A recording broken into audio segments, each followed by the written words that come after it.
Hello everyone, मैं हूं अवनीश और इस वीडियो में हम बात करने वाले हैं फिजिकल केमिस्ट्री की। तो लास्ट वीडियो में हमने ऑर्गेनिक के बारे में बात की थी, ठीक है। तो देखो बेसिकली जो फिजिकल केमिस्ट्री इसमें रट्टाफिकेशन ऑब्वियसली कम है, तो ये कंसेप्चुअल और प्रैक्टिस बेस्ड सब्जेक्ट है। इसमें आपको रटना कम है, ठीक है। इसमें आप जितना प्रैक्टिस करोगे उतने परफेक्ट होगे, ठीक है। तो सबसे पहले हम बात कर लेते हैं टाइप ऑफ स्टूडेंट्स की, है ना। तो सबसे पहले वो ऐसे महाशय हैं जिन्होंने अभी तक स्टार्ट ही नहीं किया, ठीक है। अगर आप उन स्टूडेंट में से एक हो जिन्होंने अभी तक फिजिकल केमिस्ट्री स्टार्ट ही नहीं की, तो ऑब्वियसली तुम बहुत लेट हो चुके हो, ठीक है। अब तुम लेट हो चुके हो तो तुम्हारे पास इतना टाइम तो है नहीं कि तुम प्रॉपर लेक्चर्स के थ्रू जा पाओ ऑब्वियसली। तो तुम्हें वन शॉट से जाना चाहिए और तुम उम्मीद को फॉलो कर सकते हो ऑब्वियसली। इसमें अमित सर है और सुधांशु सर है, ठीक है। अब मैंने अमित सर से भी पढ़ा हुआ है, सुधांशु सर से भी पढ़ा हुआ है, और इन दोनों टीचर तो ऑब्वियसली देखो बोथ आर लेजेंड, तो तुम किसी भी एक टीचर से पढ़ सकते हो। मैंने दोनों टीचर से पढ़ा इसलिए मैंने दोनों को सजेस्ट किया, अमित महाजन सर और सुधांशु सर, किसी से भी पढ़ सकते हो। अगला बात करते हैं वो स्टूडेंट्स जिन्होंने स्टार्ट तो किया पर उनका बैकलॉग है। यार देखो बैकलॉग है तो तुम्हें डिमोटिवेट होने की जरूरत नहीं है, ठीक है। Don't be feel demotivated. तुम ऑब्वियसली काफी बच्चों से लीड में, क्योंकि तुमने एटलीस्ट पढ़ा तो है कुछ, ठीक है। तो तुम ये कर सकते हो, जो तुम्हारा बैकलॉग है उसके लिए तुम वन शॉट के थ्रू चले जाओ, ठीक है। और तुम अपना वन शॉट के थ्रू जो बैकलॉग है उसे कवर कर लो। बाकी जितना तुमने पढ़ रखा है उसके लिए अपना ओन फॉर्मूला शीट बनाओ और रिवाइज करो। अभी मैं बताऊंगा रिवाइज कैसे करना है, ठीक है।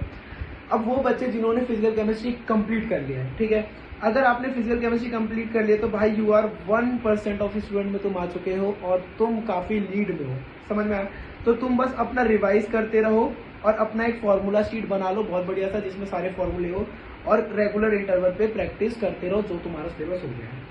अब हम बात कर लेते हैं कि रिवाइज करना क्या है, प्रॉपर प्लान, ठीक है। तो रिवाइज करने के लिए तुम्हें सबसे पहले तो तुम्हें फॉर्मूला शीट बनानी है। फॉर्मूला शीट ऑब्वियसली एक शीट है जिसमें तुमने पूरे चैप्टर्स के सारे फॉर्मूले उतार दिए। अगला, अब तुम्हें क्या फॉर्मूला शीट के अलावा कोई शॉर्ट नोट्स लिखना है? तो नहीं। जो फिजिकल केमिस्ट्री और फिजिक्स में जो तुम्हारा फॉर्मूला शीट होता है वही तुम्हारे शॉर्ट नोट्स होते हैं। You don't have to make कोई और शॉर्ट नोट्स, ठीक है। उसमें टाइम वेस्ट है ये, ठीक है। तो तुम्हें शॉर्ट नोट्स नहीं बनाने, क्योंकि तुम्हारा फॉर्मूला शीट ही तुम्हारे शॉर्ट नोट्स है। अगला, रिट्रोग्रेसिव स्टडी करो। यार देखो रिट्रोग्रेसिव स्टडी वो होती है जिसमें तुमने क्वेश्चंस करे उसके बाद तुम थ्योरी पे आ रहे हो। पर फिजिकल केमिस्ट्री में तुम ये कर सकते हो कि पहले तुमने फॉर्मूला रिवाइज कर लिया, ठीक है, बस फॉर्मूला, पूरा चैप्टर पे नहीं गए। उसके बाद तुमने क्वेश्चन सॉल्व करे। अब क्वेश्चंस तुमने देखे कि तुमने मान लो थर्मो का करा और तुम्हारा हैश लॉ वाला पार्ट में गलती हो रहा है, तो तुम क्या किए, बस जाके हैश लॉ वाले पार्ट को रिवाइज कर लिए। तुम पूरा थर्मो लेके नहीं बैठे कि गिब्स फ्री भी पढ़ रहे हो, एंट्रोपी भी पढ़ रहे हो, समझ में आया।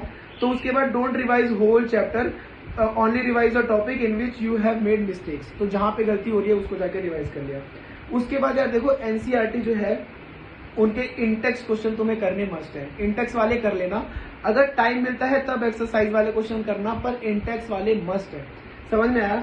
इसके बाद देखो एनसीईआरटी रीड भी करनी है तुम्हें, है ना, क्योंकि अकॉर्डिंग टू करंट ट्रेंड यार ऑब्वियसली एनसीईआरटी में से भी चीजें आ रही हैं, तुम्हें पता है, तो तुम्हें सेफ रहना है, तो तुम्हें एनसीईआरटी भी रीड करनी है। और कुछ मैंने इंपॉर्टेंट, ठीक है, सीक्वेंस लगा दिए इंपॉर्टेंस वाइज, तो उस हिसाब से तुम्हें पढ़ लेना है, जैसे बैटरी वाला पार्ट। और ये पूरा पीडीएफ मैं बेसिकली अपने टेलीग्राम चैनल पे डाल दूंगा, ठीक है, वो ज्वाइन कर लेना। मैं टेलीग्राम और भी चैप्टर्स के एनालिसिस लेके आता रहूंगा मैं, तो उसके लिए मेरे चैनल को फॉलो कर लो, ठीक है। और बस यार पढ़ते रहो, ठीक है। Keep study, all the best.